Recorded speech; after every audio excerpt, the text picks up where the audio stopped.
How to Train Your Dragon 3 released just a bit earlier this year, but already we've discovered some heartbreaking realizations the movie has on the franchise as a whole. Proceed with caution, we wouldn't want your heart to break when we all realize the end of How to Train Your Dragon series has become a reality. Here we go, everyone. Before we hop into the video, remember to subscribe and turn notifications on. Also, don't forget to leave a like and comment down below saying you did so, and we will try to respond to as many of you as we can.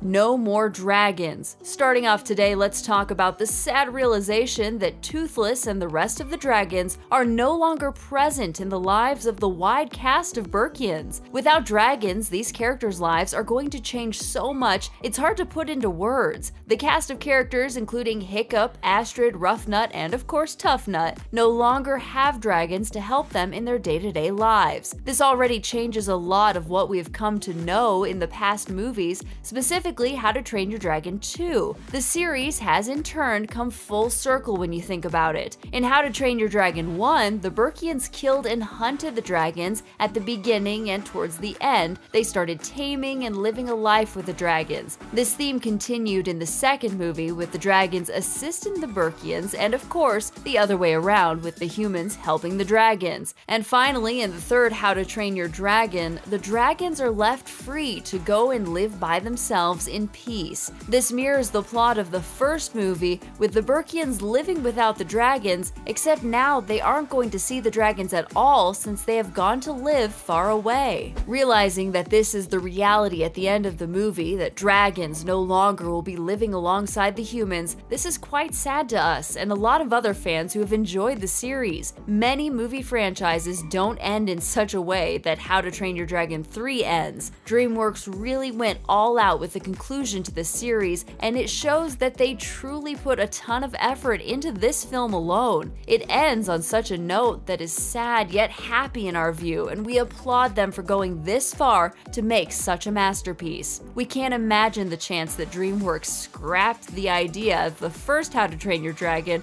and it never got made. That would be a really big shame, so we really do thank DreamWorks for making these films. The realization hits us that the three How to Train Your Dragons have a very good overall lesson of a kid growing up, losing family, facing struggles, and eventually finding love. The lessons expressed in these movies have likely helped many kids over the years, which is likely an understatement. Those kids likely aren't kids anymore. As Hiccup and the gang have grown up, so have all of us. But the dragons not living along with the humans is absolutely a realization we don't want to think about any longer. Final chapter. Changing topics about the dragons, perhaps one of the worst realizations we have come to realize is that finally the time for the How to Train Your Dragon series is entirely over. DreamWorks has announced in the past that the third is sadly where they are drawing the line. In a way, however, we think it's better to end the series here instead of dragging it on until its quality worsens.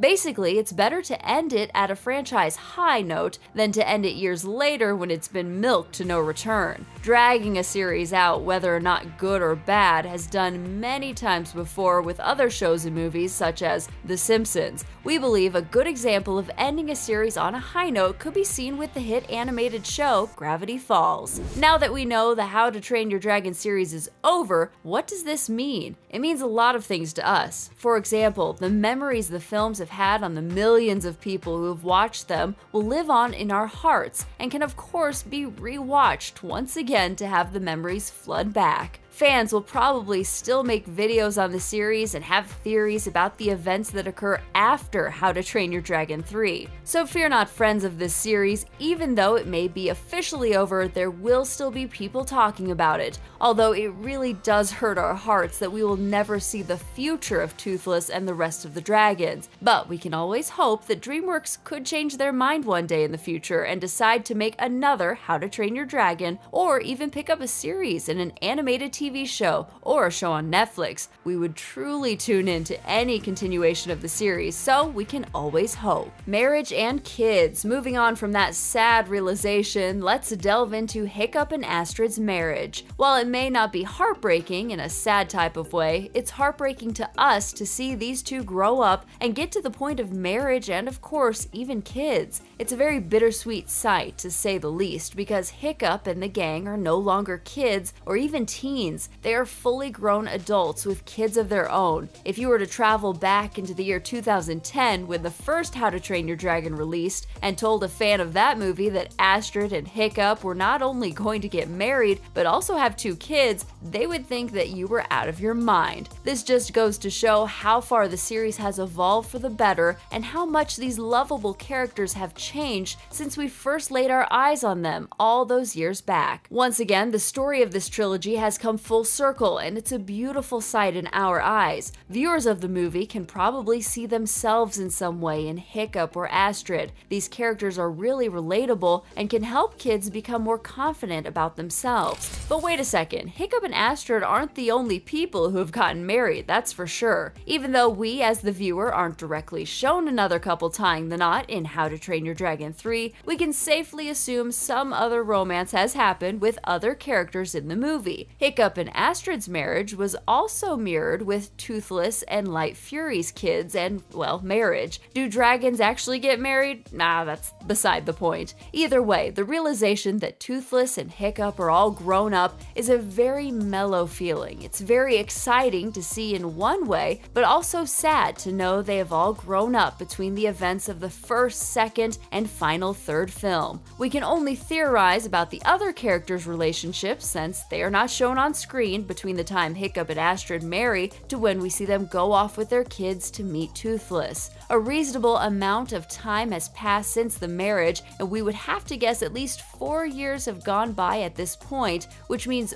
4 years worth of events have occurred at the new location of Berk that we have absolutely no idea of what goes on. Who knows, maybe even Snoutlout gets with Hiccup's mom, we wouldn't know, or potentially even Gobber finally found love. That would be a very great sight to see. All of these possibilities could be real, but we really wouldn't know. But the relationships we do see in How to Train Your Dragon 3 are heartbreaking to see unfold, at least to us. Dragon's return equals danger. Even though the end of How to Train Your Dragon franchise has been upon us, this doesn't discourage us from seeing into the future of the lives of the Berkians and even Hiccup and Astrid's offspring. We hate to break it to you, but when the dragons do decide or accidentally encounter humans in the future, there's likely going to be a large issue at hand. This realization comes from the fact that even Toothless took well over a couple of seconds to actually recognize his old pal Hiccup. This, on top of the fact that Hiccup and Toothless used to be extremely close and best friends every single day, adds some doubt to our minds. Just imagine if 10 or even 20 years pass without human interaction with dragons, and then finally the two clash in some way. It's a heartbreaking realization because we have no idea how these two will act when meeting each other again.